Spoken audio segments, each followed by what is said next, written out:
Hi everyone, welcome back to my channel. CTET CDP के लिए one liner का video रहने वाला है। 10 क्वेश्चन होंगे, मुश्किल से 6 या 7 मिनट, हार्डली 8 मिनट लगेंगे। वीडियो को पूरा देख के जाना, 10 नंबर आपके पक्के हो जाएंगे। वन लाइनर है, कोई भी फालतू ऑप्शन नहीं है, बिल्कुल ही टाइम टाइम कंज्यूमिंग नहीं है। मतलब इतना आपके लिए, आप चलते फिरते इस वीडियो को सुनना और चलते फिरते ये क्वेश्चंस, जितने सारे यहाँ पे क्वेश्चंस है, ये आपके अपने पक्के हो जाएंगे। सीटेट की तैयारी जोर शोर से करनी है, क्योंकि सीटेट के बिना टीचिंग का कोई भी फॉर्म हम नहीं फिल कर सकते हैं। तो चलिए शुरू करते हैं। The concept of inclusive education as advocate in the right to education act 2009 is based on 2009 में जो एक्ट आया था राइट टू एजुकेशन में, इंक्लूसिव एजुकेशन का को इंट्रोड्यूस करवाया गया था। ये किसके ग्राउंड पे, किस पे बेस्ड है? तो ये ह्यूमैनिस्टिक पर्सपेक्टिव में ये कॉन्सेप्ट आया था। यानी कि ये राइट जो है वो किस पे बेस्ड था? ह्यूमैनिस्टिक पर्सपेक्टिव पे। शिक्षा का अधिकार अधिनियम 2009 में प्रतिपादित समावेशी शिक्षा की अवधारणा किस पर आधारित है? किस पर आधारित है? तो मानवतावादी दृष्टिकोण पे ये अवधारणा आधारित है। यानी कि कौन सा इंक्लूसिव एजुकेशन किस पे आधारित है? इंक्लूसिव एजुकेशन मानवता यानी ह्यूमैनिस्टिक बैकग्राउंड पे के बेस पे ये एक्ट पारित किया गया था। यानी कि हर किसी का जो शिक्षा का अधिकार है, हर स्टूडेंट का, चाहे वो स्पेशल नीड वाले बच्चे हो, चाहे वो जनरल हो या नॉर्मल हो, सबको किसी भी बैकग्राउंड से हो, सबको सामान्य शिक्षा प्राप्त करने का अधिकार है।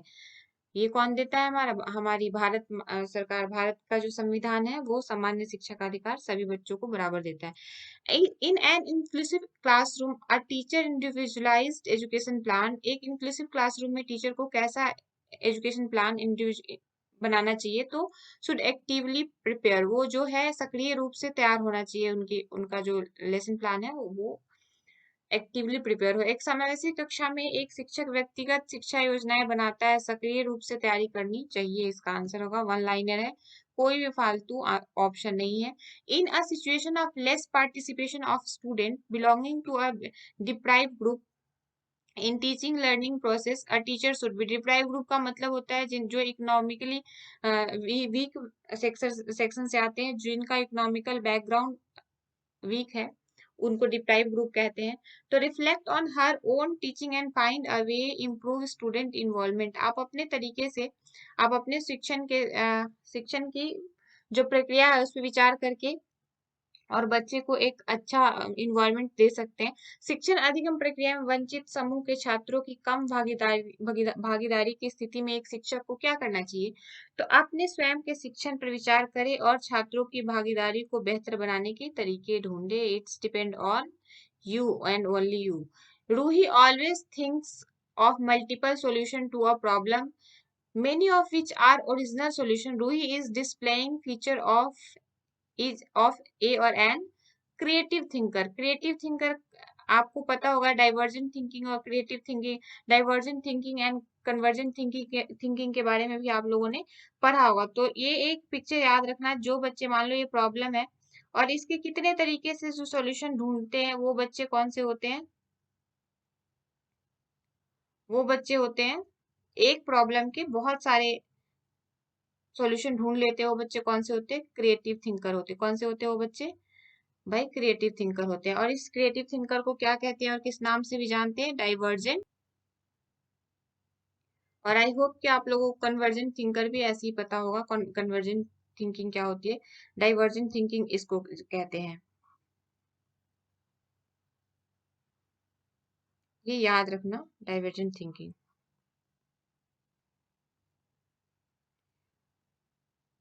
नेक्स्ट क्वेश्चन देखते हैं।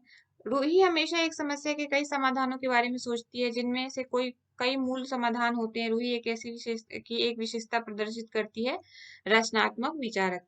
Statement is correct about intelligent, intelligence के बारे में कौन सा स्टेटमेंट या क्या स्टेटमेंट करेक्ट है? तो एक ही स्टेटमेंट है, वो ही करेक्ट है यहाँ पे।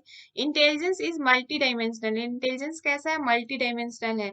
और and a set of complex abilities, इसकी एक जटिल प्रक्रिया है, जटिल क्षमता है। ठीक है, इंटेलिजेंट के बारे में कथन सही है, बुद्धि बहुआयामी और जटिल क्षमताओं का एक समूह है। What is the primary objective of assessment, assessment का प्राइमरी ऑब्जेक्टिव क्या है? असेसमेंट का प्राइमरी ऑब्जेक्टिव क्या है?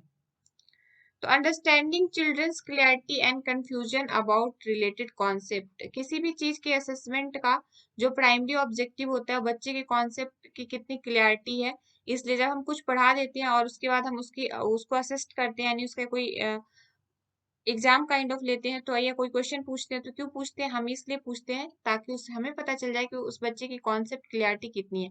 मान लो एक कोई क्वेश्चन हम 10 नंबर का पूछते हैं, उसमें से बच्चा अगर 2 नंबर ही लेके आ पाता है, तो इसका मतलब क्या है, इसका मतलब ये है कि बच्चों की कॉन्सेप्ट क्लियरिटी अभी नहीं हुई, इसको फिर से दोबारा तरीका चेंज करके पढ़ाने की जरूरत है। और अगर बच्चा 10 में से 9 या 10 10 ऑन 10 लेके आता है, दैट मीन्स कि जो हमने उसको बताया, जो हमने उसको समझाया, जो टॉपिक उसको पढ़ना था या समझना था, उसकी क्लियरिटी अंडरस्टैंडिंग वो बिल्ड कर चुका है अपने ओन पर्सपेक्टिव, ओन वे में। मूल्यांकन का प्राथमिक उद्देश्य क्या है, संबंधित अवधारणाओं के बारे में बच्चों के, ये बार बार ऐसे क्यों जा रहे भाई, बच्चों की स्पष्टता को स्पष्टता और भ्रम, ये भ्रम भाई, भ्रम को यहाँ पे कंफ्यूजन, भ्रम को खत्म करना, उनसे के कॉन्सेप्ट की क्लियरिटी को समझना। Which is the Piagetian construct in the context of cognitive development of children? क्या है इसका स्कीमा, आंसर है पियाजे का जो संज्ञानात्मक विकास के संदर्भ में पियाजे का रचना क्या है, कौन सी है, तो schema. Which behaviors characterize the concrete operational stage? concrete operational stage को किसने कैरेक्टराइज किया था, और as proposed by the Jean पियाजे, जीन पियाजे द्वारा प्रस्तावित ठोस परिचालन चरण को कौन सा व्यवहार दर्शाता है, बिहेवियर्स, ठीक है। कंजर्वेशन, क्लास इंक्लूजन, संरक्षण और वर्ग समावेशन, ये पियाजे का व्यवहारवाद को दर्शाता है। Giving cues to children and offering support as when needed in an examples of scaffolding, ये बहुत ही इंपॉर्टेंट क्वेश्चन है और बहुत ही सुंदर क्वेश्चन है। स्कैफ फोल्डिंग, आई होप कि आप लोगों को स्कैफ फोल्डिंग, इसको हिंदी में क्या कहते हैं, इसको हिंदी में कहते हैं मचान,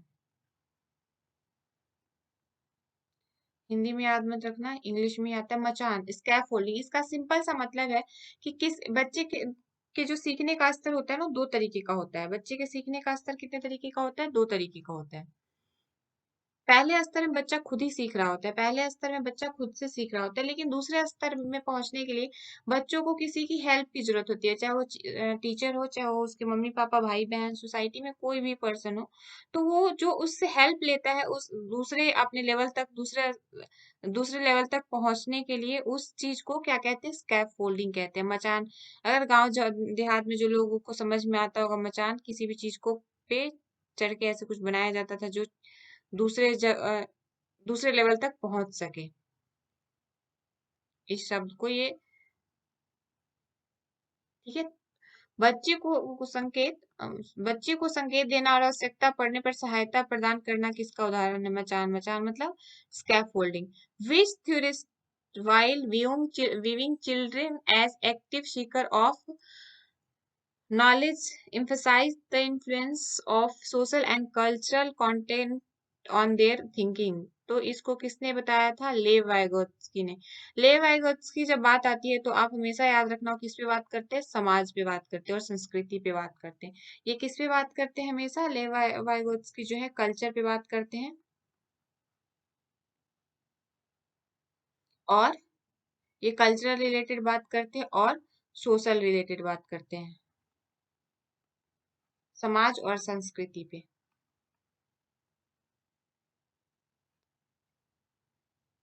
और संस्कृति पे।